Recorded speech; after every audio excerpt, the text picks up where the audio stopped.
see something. Okay.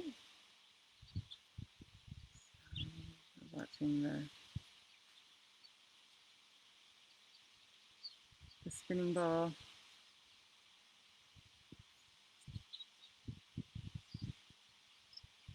Okay. I think this is working. Bear with us.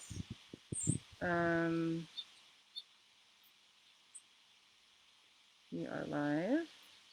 Let's see. I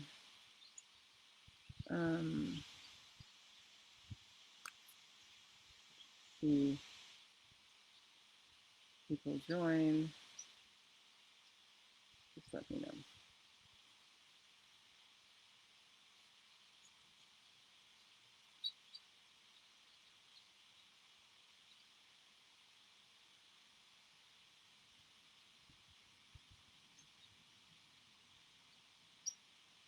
Okay, so we're standing by for Belisa to let us know that we can be, that we are, let's see.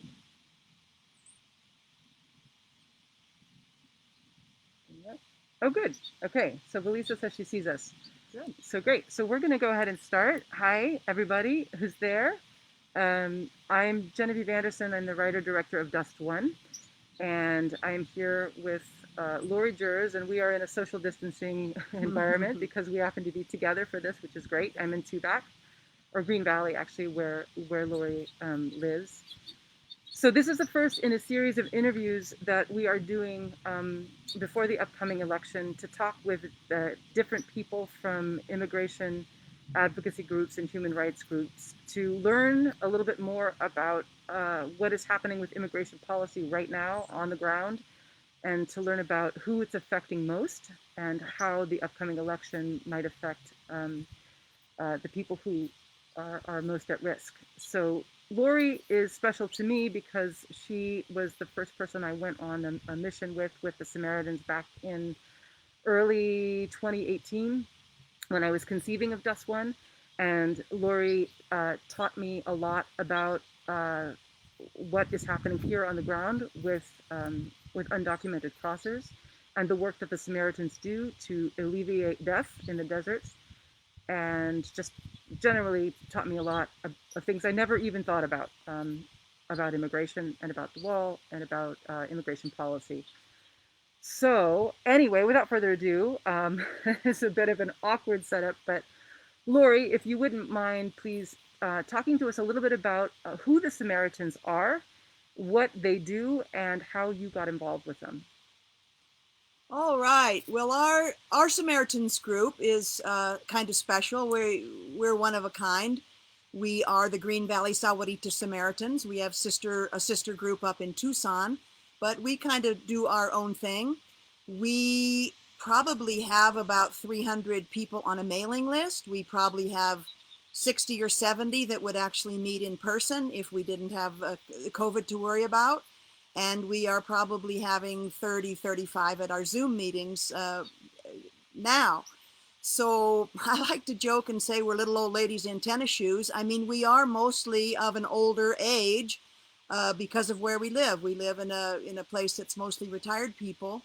We've been organized and going since 2005.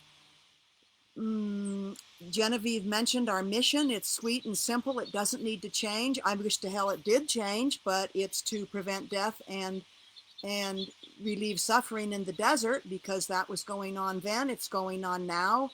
The forms and types of things change, but there's still death and suffering going on in this desert to a great degree. In fact, there's 12 sites within walking distance of where Genevieve and I are sitting right now of fallen migrants, of recovered human remains. That's 12 sites. Genevieve's been out to them. If any of you ever come and visit, we'll walk out there and pay our respects. But those are the sites that have been found. So as far as the larger group goes, we do searches. We drive out in the four-wheel drive areas and the boondocks of the desert, and we look for migrants that are in distress, that have been left behind, that are just gotten way over their head. And that hasn't happened for a long time, but by golly, that's starting to happen again right now. We put out water at designated spots along trails, along foot trails. We used to go across the line into Mexico, into Nogales, Sonora, but that COVID has changed so many things. So they don't even sit and eat together on the Mexican side anymore. They're handed out bag lunches at the place that many of us used to go and visit. What else? People used to go and help at the different shelters. There's a lot of asylum seekers that are sort of stuck on the Mexican side, or people that are being returned to wait for their turn, supposedly on the Mexican side. Anyway, and then there's also shelters up in Tucson that were very busy at one time that we used to help out at too. I guess those are the main things. We do try to educate and talk, and working by Zoom now, working to different groups, because we have been host to different immersion groups that come, because there is nothing that can simulate the situation. Please come and visit us. Please let us take you to the wall. Please let us take you to the site of recovered human remains. There's no Zoom thing that can simulate that, or Facebook Live, or anything. You have to come here and see it for yourself. And we would love to show you around in person. So we take that real seriously as part of our mission. Wonderful. Well, one of the things that I wanted to talk to you about today is the notion of the response, I suppose, to the work that you do on the part of vigilantes and Border Patrol, or people just in general, whose conception is that people are illegal and they're coming here to take something, and it elicits a type of a vitriol and rage that, to me, is it's troublesome, but it's also curious.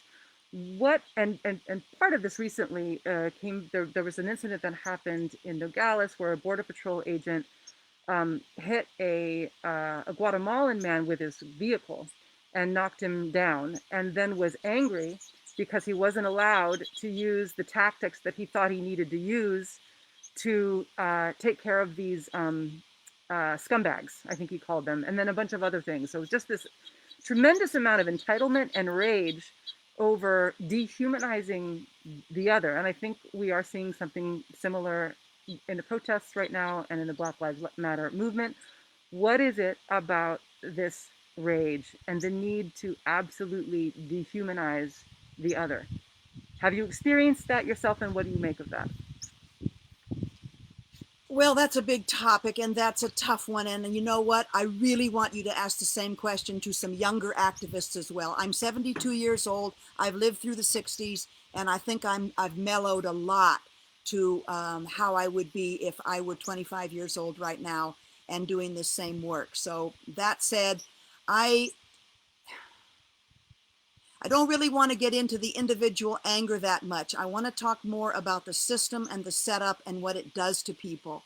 Because if you look at the sociological sort of triangle of law enforcement here, and maybe vigilantes here, and migrants here, and humanitarian workers here, activists, we're all, none of us have a monopoly on good or bad, right or wrong. We are all capable at all of those junctions of doing the right thing, doing the wrong thing, and that sort of thing. It's more like we're all cogs in a horrid system, and we need to change the system.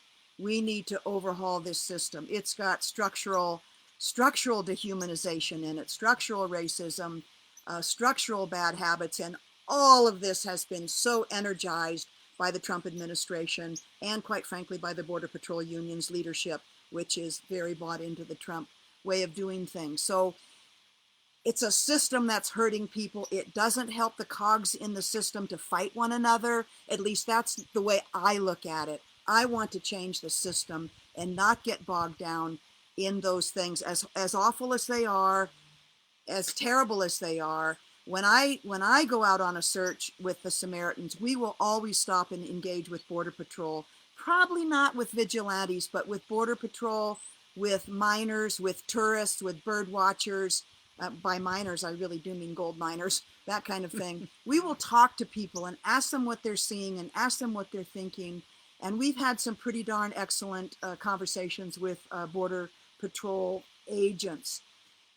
it's tough on them too. Everybody in this doggone system, every cog is potentially a damaged person, and many people are more damaged than others. And that's what's so good about this movie, is that everybody is damaged in this movie.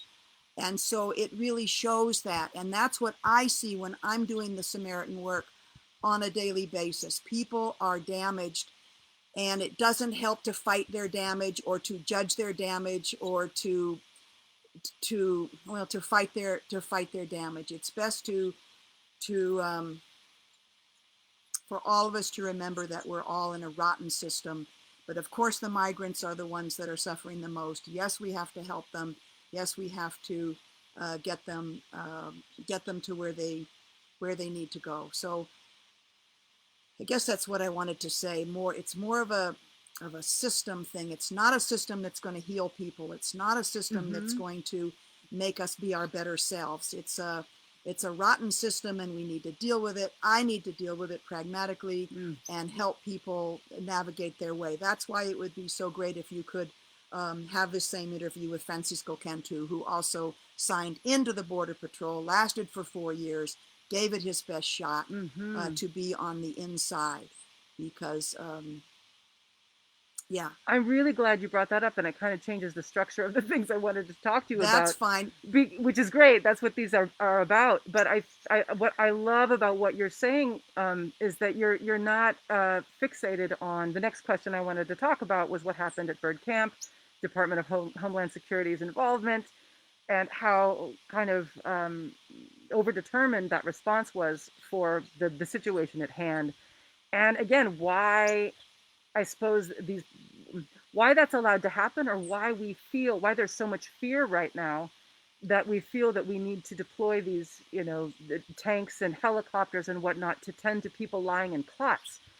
And this is obviously part of the structural problem, right? And I guess the way I want to amend the question is not so much to talk about the incident, right? Because we know that it's horrible and it is rare. Was not a normal thing for the Department of Homeland Security to show up at Bird Camp to arrest migrants who were dehydrated and receiving medical attention. No helicopters were needed. So how do we change that structure? How do we address that structure? I mean, I'm trying to tie this to the upcoming election. And, yeah. What's at stake? I guess what's at stake? Because I'm in agreement with you. We do need to change the system. How do we do that? Well, it wasn't completely a one-off thing. Remember, they also did a dreadful raid on that camp in 2017, also, shortly after Trump took power and brought in so many of his hardline anti-immigrant people. So, a lot of Border Patrol just been itching to bust that camp for a long time, and finally they got the go-ahead, and then they did it in 2017, and then they did it again, just a month ago.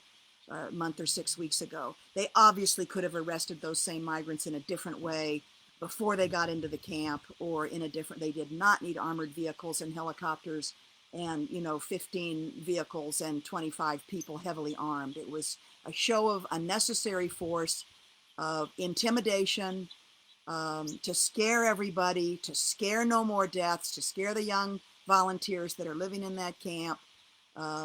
I can't even fathom how traumatized the migrants would have been that were laying there on their cots and seeing the people that were helping them all get zip tied at their wrists and gathered together. They took the cell phones, they took medical records, they took all sorts of things. Perhaps they're trying to build another case since they lost a case really badly at the end of last year about humanitarian aid with the Ajo Samaritans and the Ajo No More Deaths and Scott Warren.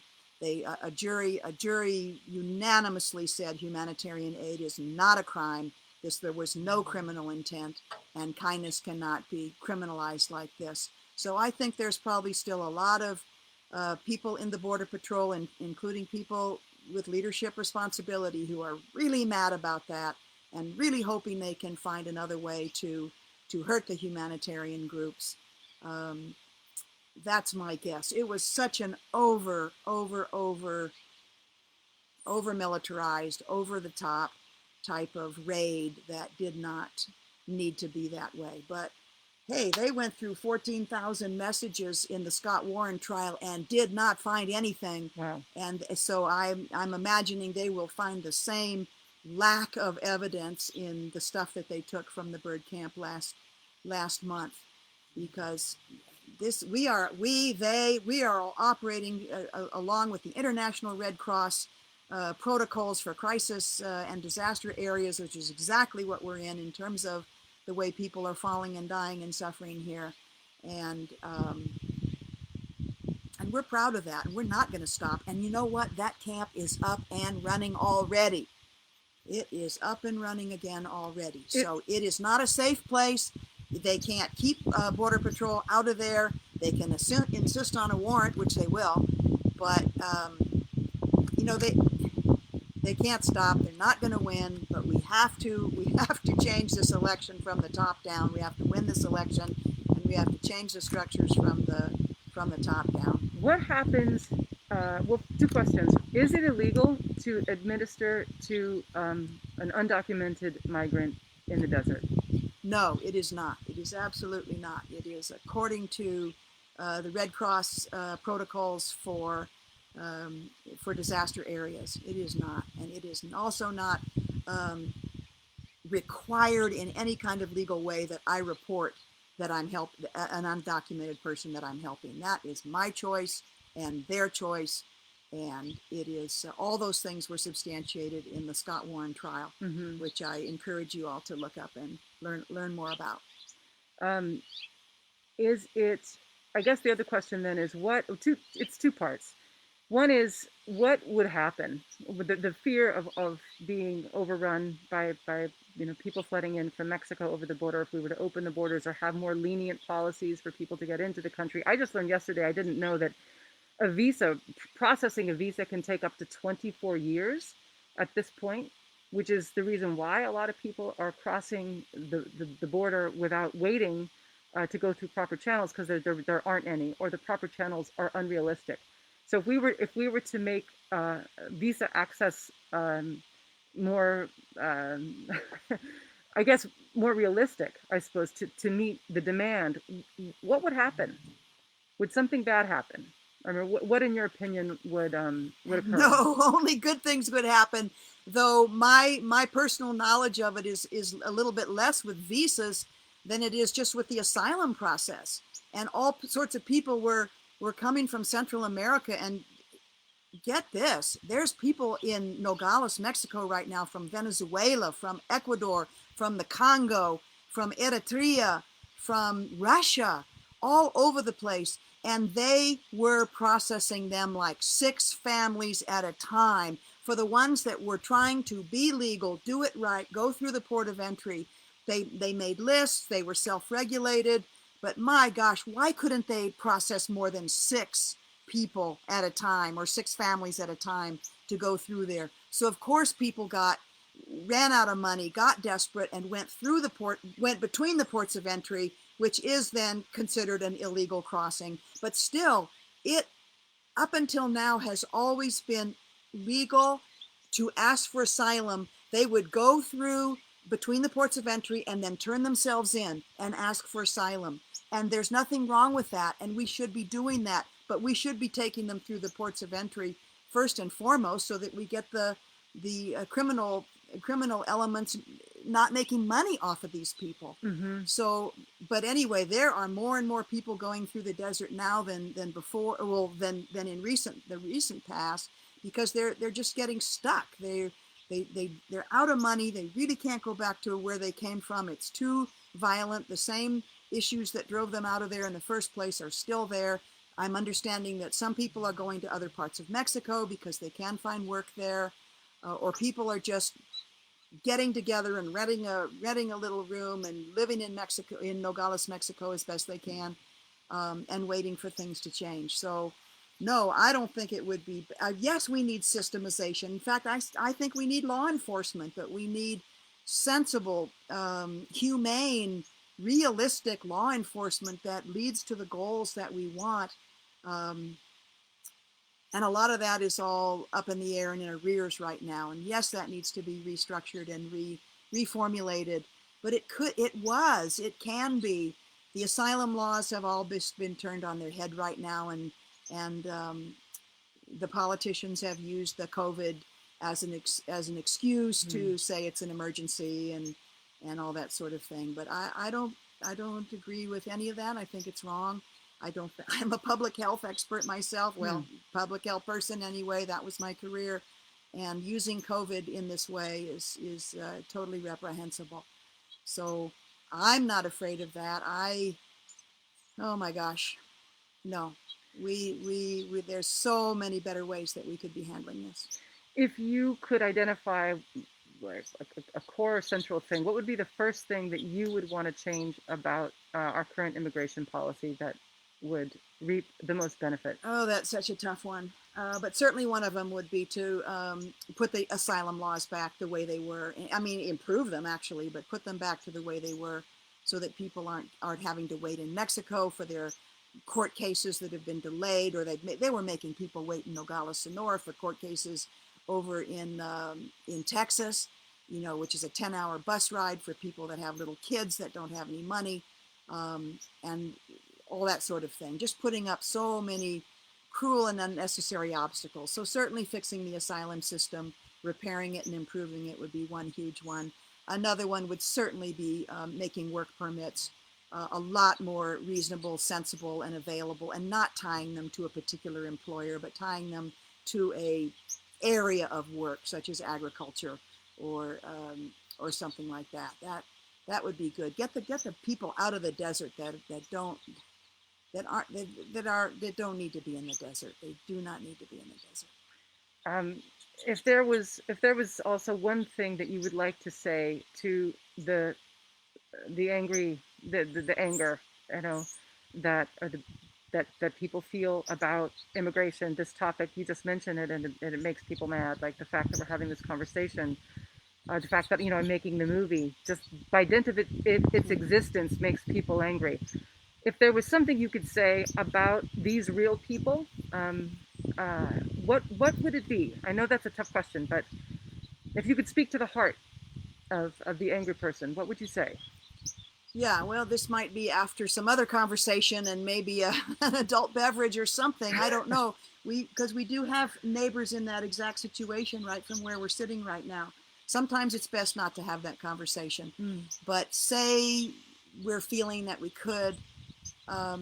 What is it that makes you so angry about this? Don't use the word why. How come you feel so angry about this? And then let them talk. And then repeat back. I mean, just some of those techniques. Why? Well, I hear you saying that you're afraid. Have you been injured by migrants in some way? Do you have any migrants in your family? That's a tough one. Yeah. I can't probably dissemble people's anger if it's that hair trigger and that quick. I probably can't disabuse them of that. Right. All I can do is present myself as a sensible person that they can relate to, that doesn't share the anger, the fear, the hatred, or any of that, and hope that we can have a conversation and maybe have subsequent conversations. That to me feels like one of the most important things. We don't have a conversation even to come to an agreement, but we have a conversation to, I think, diffuse the tension in this subject, because it seems like it's something that's not going away. Certainly the issue of immigration and refugee is global, right? The refugee crisis is global, and it's not just here. So it is a conversation we have to have in one way or another, and it's important that we keep, I think, doing things like this. So thank you so much, Laurie, for starting this off. Again, you have such a big heart and such a breadth of knowledge, and I feel like it really benefits all of us to hear your experience.